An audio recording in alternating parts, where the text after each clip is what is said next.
Great. Okay, welcome along. Computer science and sustainability. Who's here because you're interested in computer science? Who's here because you're interested in sustainability?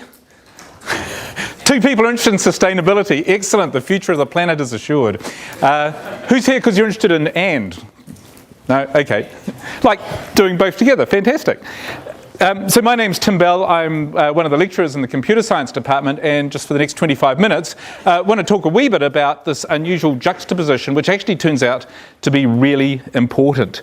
And just out of interest, how many of you actually studying computer science at school at the moment? Okay, cool. So you will have looked at some of these ideas. And what I'm going to start with is the idea of searching. This is probably the most popular interface in the world. It's one text box and one button. How hard could it be to write a program that you enter text and you click a button? Well, it turns out that you need thousands of software engineers and billions of dollars to make it work really well if it becomes really popular. And so what I'm going to do today is talk a little bit about searching, and then we'll look at the impact that that has on the environment, interestingly, and then we'll look at some other ways that computer science actually helps the environment. But let's start with a bit of searching. Retro searching, who knows how to use this information thing? Okay, so I've got two gentlemen in the front row here. I'm going to get you to have a race. So my surname is Bell, and I'd just like you to find it in here. There's the white pages there, and it's a race. First one to find Bell in the phone book. Now, that's an information system, and it's got around 512 pages in it, and hopefully they can find it quite quickly. How are you getting on? I found like a whole heap of bells. Oh, you found a whole heap of bells. Okay, you found the page that my name's on. This gentleman here, though, still going. What I haven't told him is that this phone book is not in alphabetical order. And so what algorithm, what technique does he have to use to find my name in that phone book? It's in there. So basically start at the beginning and look at every page until you find it. You don't have to find it if you don't want, but we have got half an hour, so it actually, one of the things that computer scientists need to do is work out how much time it would take to do something like that. And even if computers do things the wrong way, if things aren't structured right, it's going to take a long time. Still going, fantastic. But when things are sorted in order, it's a lot easier to find stuff in a book. So here I've got about 512 pages, and the kind of algorithm that we can use basically says, well, look halfway through the book. Here we've got the letter M, and if you want to find my name, is it on the left or right hand side for Bell? Left, okay, B comes before M in the alphabet, just checking, right? And so what I've done is I've eliminated half of the book, and we're down to how many pages?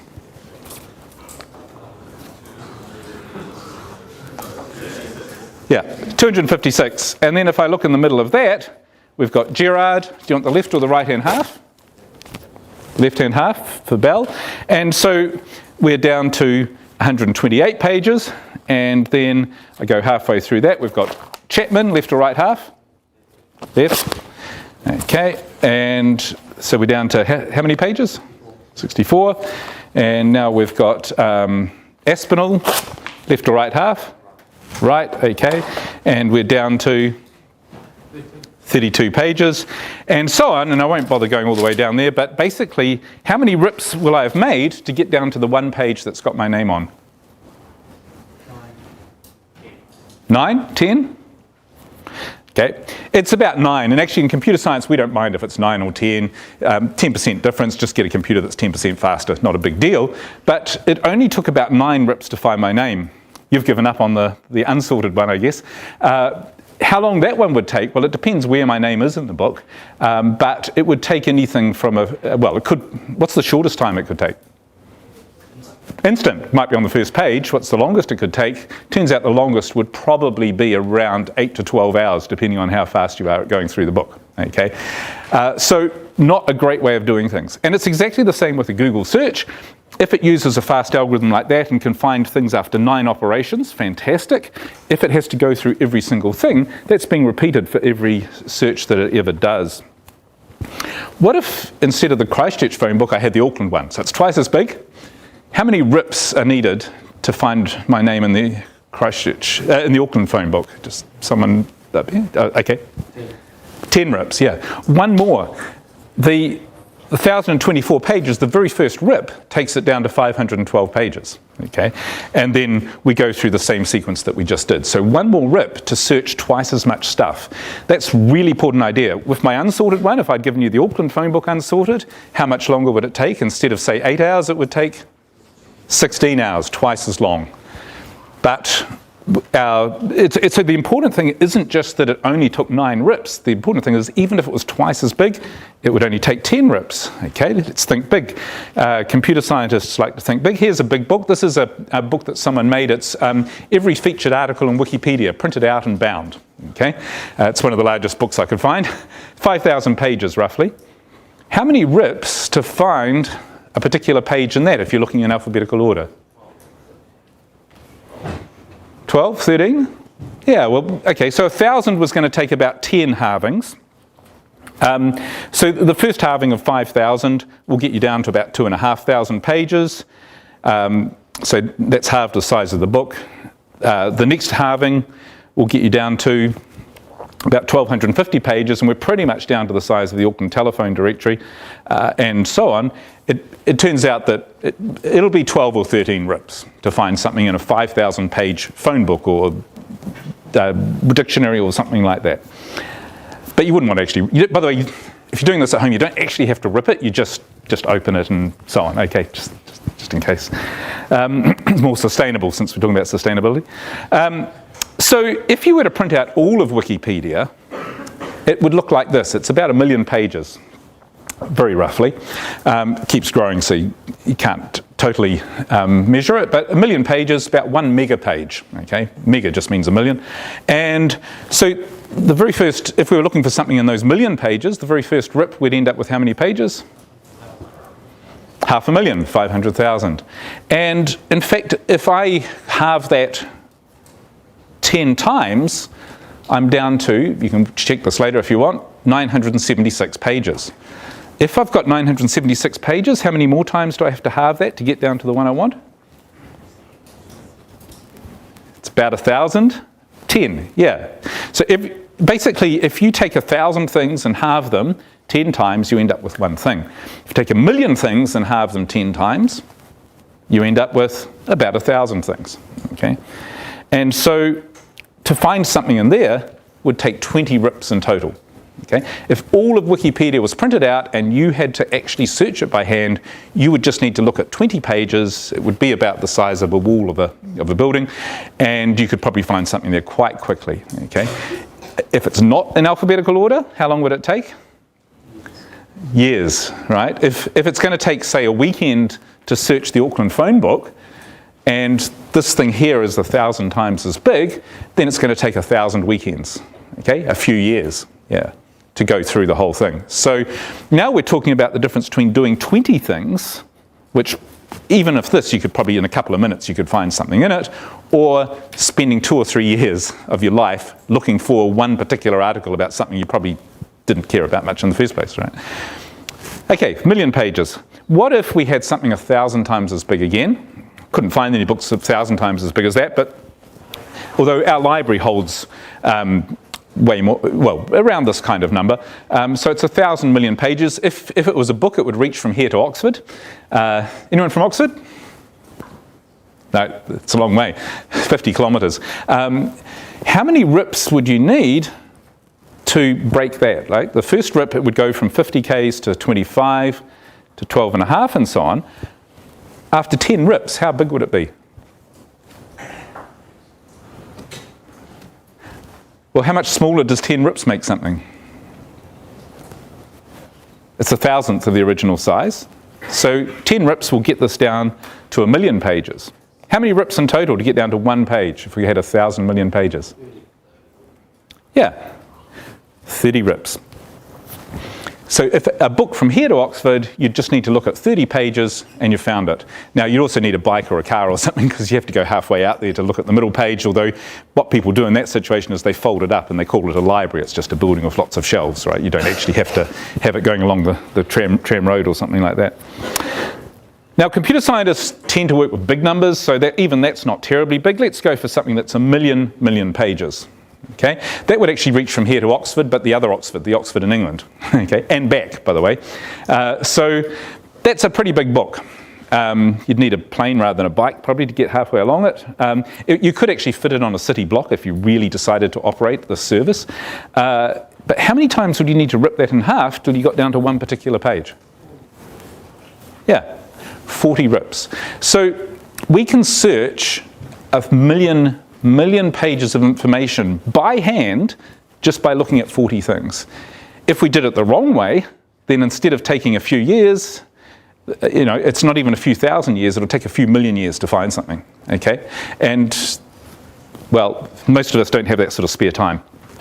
So that's one of the surprises in computer science is basically if it's one thing to write a computer program, but it's another thing to write one that works efficiently. So writing software that reads in a value and then just goes through, in this case with Google, but by the way, who does have 1 million things to search for? Google. Also Facebook, if you type in someone's name on Facebook, it'll search, well actually that's only 1 billion, but it'll search for 1 billion names just like that. Okay, because computers can do 40 operations even faster than humans. And so it's about not just making software that will find something, because a programmer, if all you do is know how to program, you would start at the beginning perhaps and keep on going through. But if you know the good algorithms, and by the way, there are better ones than the one I've shown you, but if you know good algorithms, then you can make software that is fast and efficient. It also has to be really reliable. A website isn't popular if it keeps failing. It has to be secure. You imagine if all your searches suddenly became available to the whole world. Okay, if I put up on the screen here everything you've searched for in the last week, would that be okay? Maybe not. And so it must be secure, it must be easy to use, it has to be scalable. If you suddenly get 10 times as many people using the system, it just has to work just about as easily, okay? And you hope you'll get 10 times as many people using your system. But if you've programmed it the wrong way, that won't happen. And then even intelligence, so AI comes into it. You notice with Google, it actually predicts what you're going to search for and things like that, okay? So where does all this happen? Well, it all happens in Google data centers, where they literally have millions of computers all in one place that are doing your searches. And I don't know if you've ever been in a lab that's got even 30 computers in one place, but it gets pretty warm, eh? Yeah. So here's a map of where Google say their data centers are. We suspect they've got a few that they don't tell us about because it's pretty vulnerable. If you were to take out Google data centers, then that's a lot of the world's infrastructure kind of gone. So for Europe, you might notice that their data centers aren't like in the main cities or something like that, but they're way up north. And so one of the main data centers for Google in Europe is in a place called Hamina in Finland, which is actually about 100 k's south of the Arctic Circle. Why would you put a data center 100 k's south of the Arctic Circle to serve all of Europe? Yeah. It's cold. That really is where they do most of their work, because they literally have, well, they don't tell us exactly how many, but you can estimate it. It's probably about 1 million computers in that building, and they need cooling. And so that's what those pipes are. Okay, and because they're Google, they paint them really cool colors. But basically what Google are doing is that they're right by the ocean, they pump in near freezing seawater, use it to cool the computers, and they pump out warmer water into the ocean. And that's where we get to the sustainability, because if you're using a slow algorithm, and by the way, the one I just showed you, which is called binary search, where you keep dividing things in half, that's not the fastest way of doing it. If you did it that way, it would be okay, but there is a faster method called hashing, which will use even less processing. And if there's less processing, you need fewer computers. And if there are fewer computers, then there's less power being used. And so literally by using a better algorithm, a better way of doing things, you're going to reduce the amount that you're warming up the ocean. By the way, they also have they do a lot of engineering to make sure that it's mixed with cold water and they only warm it up a very tiny amount and so on. So it's a relatively small impact. But of course, there's also the cost of the data center and so on. So there's one way in which it's really important for computer science not to use the right approaches to minimize the impact on the environment. Slightly different one, and this is a local company. How many people have come across a company called Telogis? You'll see them down on Victoria Street. They've got a fairly new building up there. You'll see a sign saying Telogis. And what they do is vehicle routing. So, and mainly for people in America. So they're not very well known in New Zealand, but they earn millions of dollars for New Zealand by telling people in America where to drive their vehicles. And so they have the software where people can type in, I need to do a whole lot of deliveries to these different places. What's the shortest way to go around and deliver these things? Now, you might think a GPS can do that for you, but it only works between two places. If I want to get from here to here, very easy to calculate the shortest way between two places. But if you've got 10 or 20 deliveries to do, it's actually quite hard.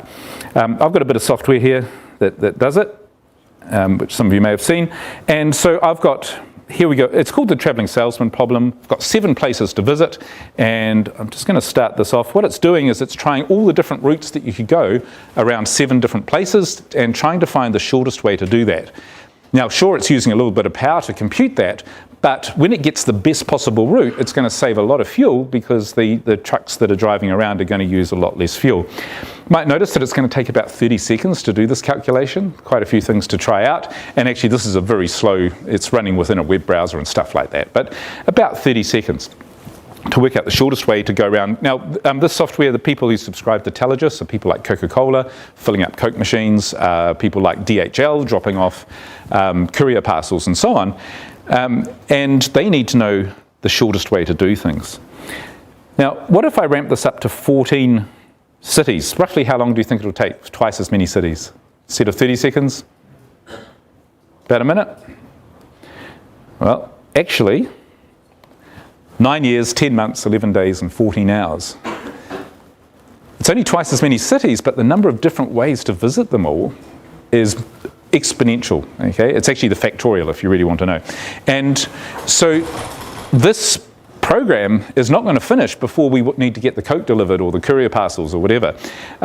It's basically not a sustainable program, and yet it's going to find the best solution. As it happens, in 40 years of research, no computer scientist has found a fast way to get the best possible solution. All we know is how to get solutions that are quite good. I could stop it now, and I've, it's found a fairly good solution so far, but it's not the best. I could be wasting fuel as I travel around those places.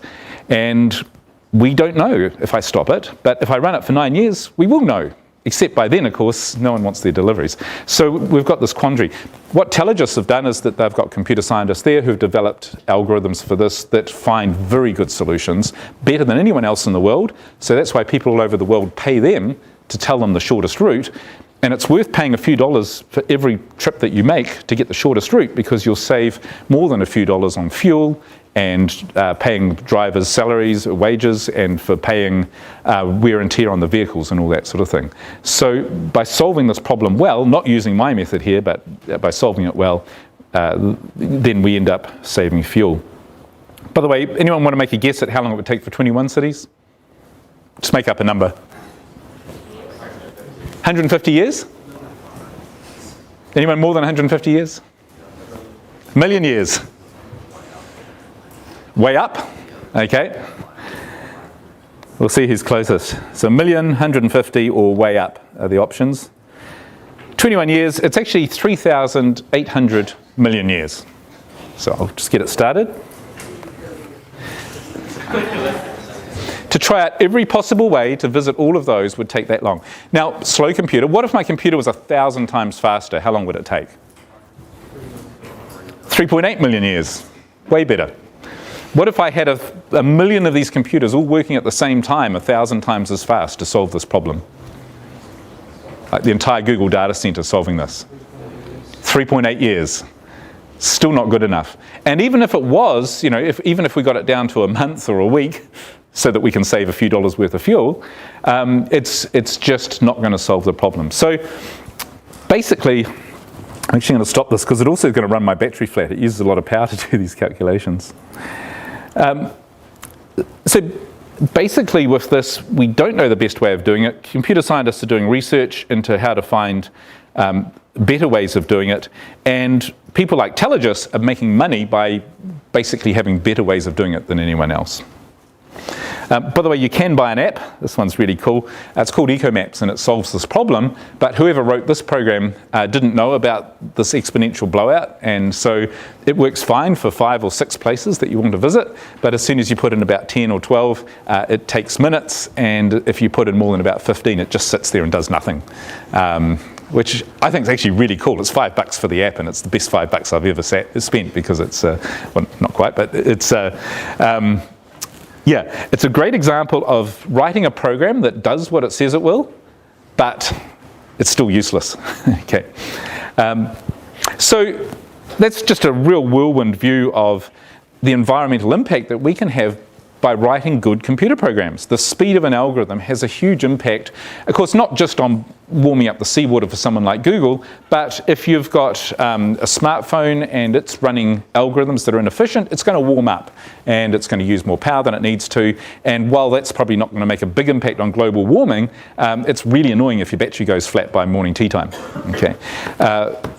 The structure of the data is really important. Having it sorted or unsorted makes a big difference to how efficiently we can use it. So computer scientists spend a lot of time worrying about data structures.